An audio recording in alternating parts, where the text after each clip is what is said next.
आपल्या शाळेचा दिवाळीच्या सुट्टीनंतरचा पहिला दिवस आहे, बरोबर आहे। काही जिल्ह्यांमध्ये शाळा 18 तारखेला सुरू आहे आणि आपल्या धाराशिव जिल्ह्याची शाळा आजपासून 13/11/2024 पासून सुरू आहे। तर सर्वांनी जे ज्या शाळेमध्ये पहिल्या दिवशी आलेले दुसऱ्या सत्रामध्ये त्या सगळ्यांचं अभिनंदन। पहिल्या दिवशी शाळेत यायला पाहिजे नाही, पण बरेच विद्यार्थी काय करतात, पहिल्या दिवशी खूप विद्यार्थी नसतात, थोडेच विद्यार्थी येतात, मग बरेच विद्यार्थी घरीच बसतात। तसं नाही करायला पाहिजे, सर्वांनी पहिल्या दिवशी शाळेमध्ये आलं पाहिजे। तुम्हा सगळ्यांचं अभिनंदन, पहिल्या दिवशी तुम्ही सगळे शाळेमध्ये हजर आहात। तर आजपासून आपल्याला मराठी आपण मराठी ज्यावेळेस वाचन करतो किंवा लिहितो, वाचन करताना तुम्ही वाचता बरोबर वेलांटी उकार, पण ज्यावेळेस आपल्याला ते शब्द लिखाणात येतात, आपण त्याचं श्रुतलेखन करतो किंवा परीक्षेमध्ये आपल्याला उत्तर लिहायचं असतं, त्यावेळेस बरेच विद्यार्थी काय करतात, वेलांटी उकाराचे चुकतात, वेलांटी आणि उकार देण्याचे चुकतात। कधी चुकीच्या वेलांटी दिल्यामुळं आणि चुकीचा उकार दिल्यामुळं तो त्या शब्दाचा अर्थ बदलतो बऱ्याच वेळेस। आणि म्हणून तुम्हाला मी वारंवार शिकवताना पण सांगत असते की वेलांटीचे उकाराचे नियम, पण आज आपण स्वतंत्र वेलांटीचे नियम हा भाग घेणार आहोत। तर आजच्या भागामध्ये आपण 3 नियम घेणार आहोत आणि राहिलेले नियम उद्याच्या भागामध्ये। समजलं सगळ्यांना? तर बघा वेलांटीचे नियम। तर या वेलांटीच्या नियमामध्ये बघा किती वेलांटी असतात रे? 2। कोणकोणते असतात? परत ह्रस्व स्वरामध्ये कोणकोणते अक्षर येतात? अ, इ, उ, ऋ। आणि दीर्घ स्वरामध्ये आ, इ, उ, ए, ऐ, ओ, औ। समजलं? आता बघा तुम्ही म्हणता मॅडमने असं कसं काय दिले, आपण तर वेलांटीचे नियम शिकायलो बरोबर। काही जणांना वाटत की नाही की कसं काय दिले मॅडमने आ, ए, ऐ, ओ, औ।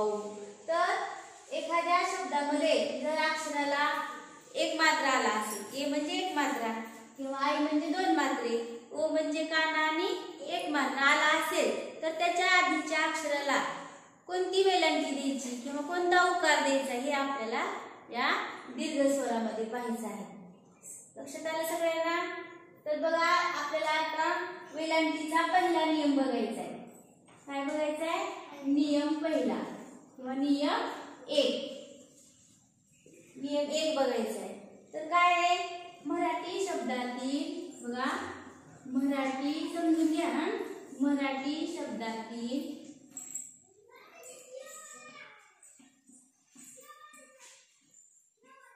पहिल्या अक्षराला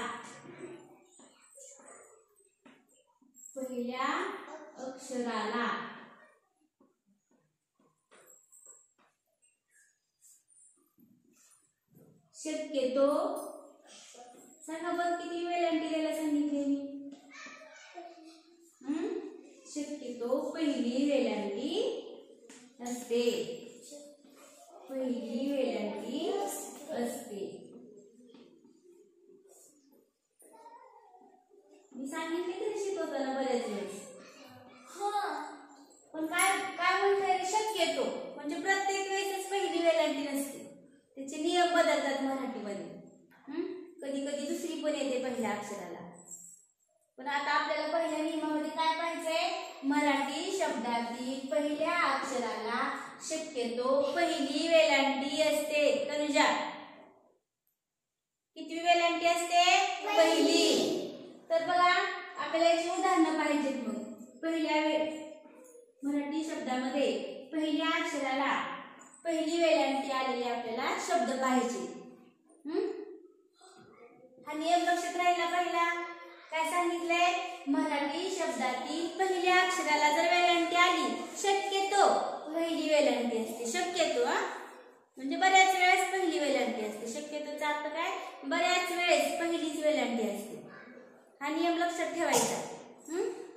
आता पुढे हळूहळू आपण शिकताना लक्षात येते की कधी दुसरी पण द्यायची असते, कधी द्यायची आपल्या नियमामध्ये पाहिजे। तर मग सांगा, मग तुम्ही शब्द सांगायचे मला। मराठी शब्दामध्ये आपण कोणकोणत्या अक्षरांना पहिली वेलांटी आतापर्यंत पाहिलेली आहे किंवा तुम्हाला कोणते शब्द आठवतात ते सांग. पहिल्यांदा पहिला अक्षर फक्त पहिलीला इथे वेलांटी चालली आहे ना पला. पहिल्या अक्षराला पहिली वेलांटी आली पाहिजे. ऱ्हस्व वेलांटी आली पाहिजे. सांगा शब्द तुम्ही आठवू. मल्हारी आठवा.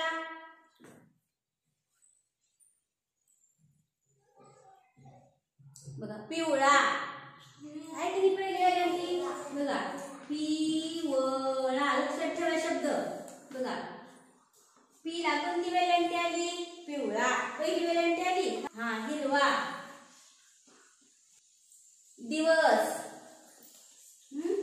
दिवस आहे का. बघा दिला पहिली वेलांटी. बघा हिरवा पहिली वेलांटी आहे. हला दला पहिली वेलांटी आहे.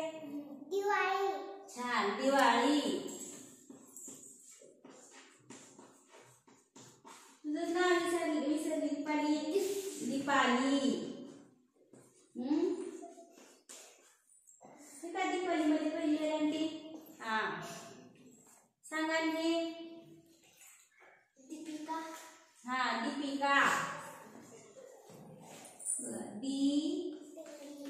दीपिका. परत दिवा. दिवा. हिवाळा. ह्या पहिल्या अक्षराला पहिली वेलांटी आली का लक्ष द्या. हिवाळा. सांगा आणखी. छान दिनकर. सांगा आणखी शब्द पहिल्या वेलांटीचे.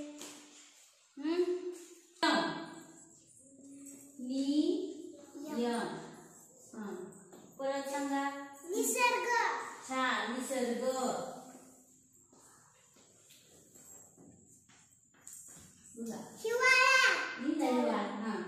बघा अशा बऱ्याच शब्दांना पहिल्या अक्षराला पहिली वेलांटी असते मराठीमध्ये. आणि बस खाली यश. समोर बघा आपला पहिला नियम काय होता रे. मराठी शब्दातील पहिल्या अक्षराला शक्यतो पहिली वेलांटी असते. म्हणजे बऱ्याच वेळेस पहिली वेलांटी असते. तर आपण असे बरेच शब्द इथे लिहिलेले आहेत. तुम्ही सांगितलेले शब्द. तर मग कोणकोणते लिहिलेले वाचा बरं एकदा. पिवळा. हिरवा. दिवस. दिवाळी. दीपाली. दिवा. दिवा. तर अशा आणखीन बरेच शब्द आहेत. आणखीन बरेच शब्द आहेत. तर तुम्ही घरी गेल्यानंतर काय करायचंय. हे शब्द आता तर लिहून घ्यायचे. तर पण घरी गेल्यानंतर तुमच्या स्वाध्यायामध्ये असे पहिल्या वेलांटीचे शब्द तुम्हाला आठवतील तेवढे लिहून आणायचे किंवा पुस्तकात पाहून सुद्धा तुम्ही लिहू शकता. सांग. पिन. पिन नाही. बघा तिरुपती येते. तिरुपती.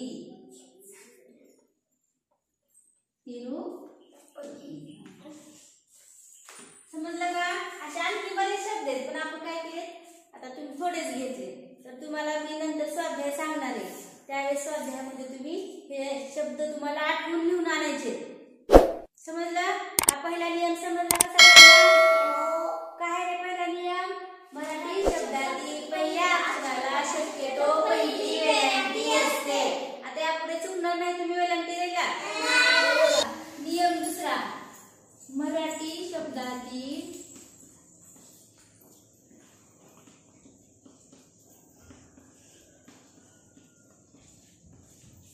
एक अक्षरी शब्दाला. बघा बऱ्याच शब्दांमध्ये 2, 3, 4 अक्षर असतात. तर आता हा नियम काय आहे. मराठी शब्दातील एक अक्षरी शब्दाला दुसरी वेलांटी. तर कसली वेलांटी म्हणायचं. दुसरी वेलांटी कोणता. दीर्घ. दुसरी वेलांटी किंवा दीर्घ वेलांटी असते. दुसरी म्हणजे दीर्घ. दुसरी म्हणजे काय. दीर्घ वेलांटी असते. नियम लक्षात आला. मराठी शब्दातील एक अक्षरी शब्दाला दुसरी वेलांटी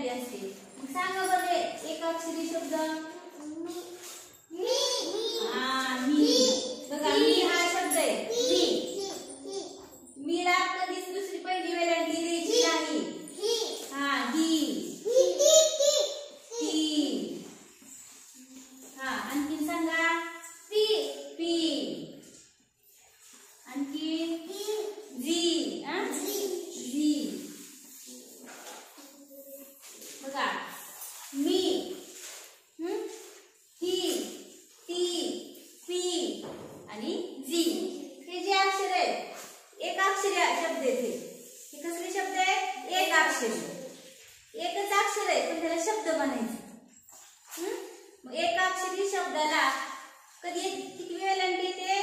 दुसरीच वेलांटी द्यायची नंदिनी.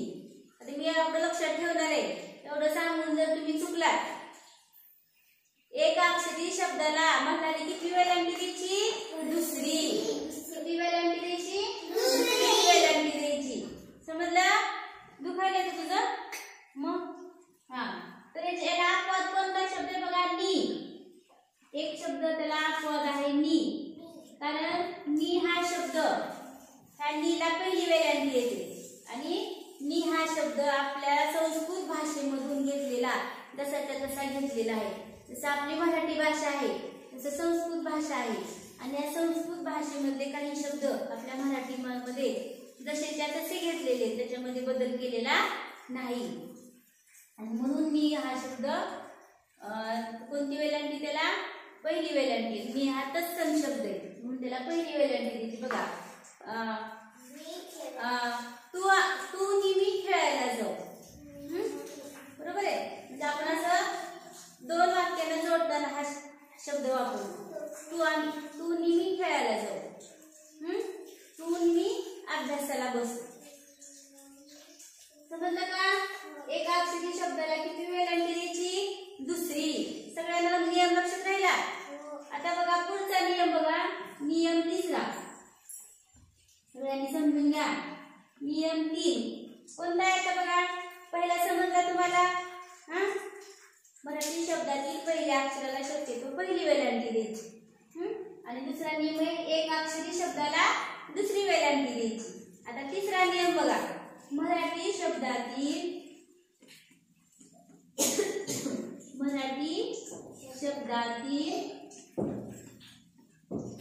शेवटच्या अक्षराला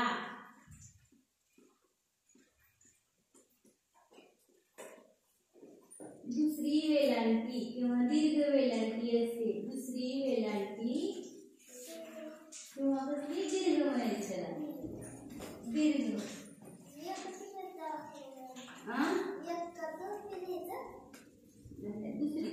दुसरी वेलांटी किंवा दीर्घ, त्याला दुसरीला दीर्घ म्हणायचं. दुसरी वेलांटी असते. बघा, मराठी शब्दातील शेवटच्या अक्षराला शेवटची म्हणजे दुसरी वेलांटी द्यायची. जसं पहिला नियम काय पाहिला? मराठी शब्दातील पहिल्या अक्षराला शक्यतो पहिली वेलांटी द्यायची आणि दुसरी जर वेलांटी शेवटच्या अक्षराला जर वेलांटी आली तर ती किती द्यायची आपल्याला? दुसरी वेलांटी द्यायची. मग आता तुम्ही सांगायचे शब्द आहे, सांगा बरं. मी सांगते तुम्हाला एक शब्द, मिरची. बघा, मिरची मध्ये ला वेलांटी आली करे शेवटच्या अक्षराला तर किती दिली आपण? वेलांटी चालली नाही ना, त्र आले शेवटी. शेवटच्या अक्षराला सांगायची वेलांटी असलेले शब्द. किती. हा, छान. किती. दुसरा रात्री. हा, सांगा. पहिली. बरोबर आहे? पहिली. हा, आपण दुसरी शब्द हा दुसऱ्याला उकार पण आलेला आहे ना, तर उकारामध्ये घेऊ दुसरी शब्द. हा, तिसरी. हा, भीती. हा, छान. नाही, शेवटी तर आली की वेलांटी आली का? हा, भिकारी. छान. म्हणणारे आठव नाही, शेवटी कुठे वेलांटी आली? आपला नियम काय आहे? मराठी शब्दातील शेवटच्या अक्षराला दुसरी वेलांटी. शेवटच्या अक्षराला भाकरी झालं नाही. हा, भाकरी. हा, पिवळी. हा, निळी. काळी.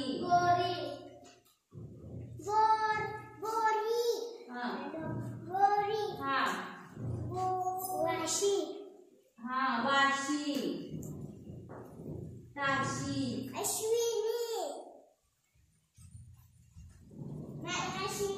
हो, अश्विनी. खूप शब्द आहेत.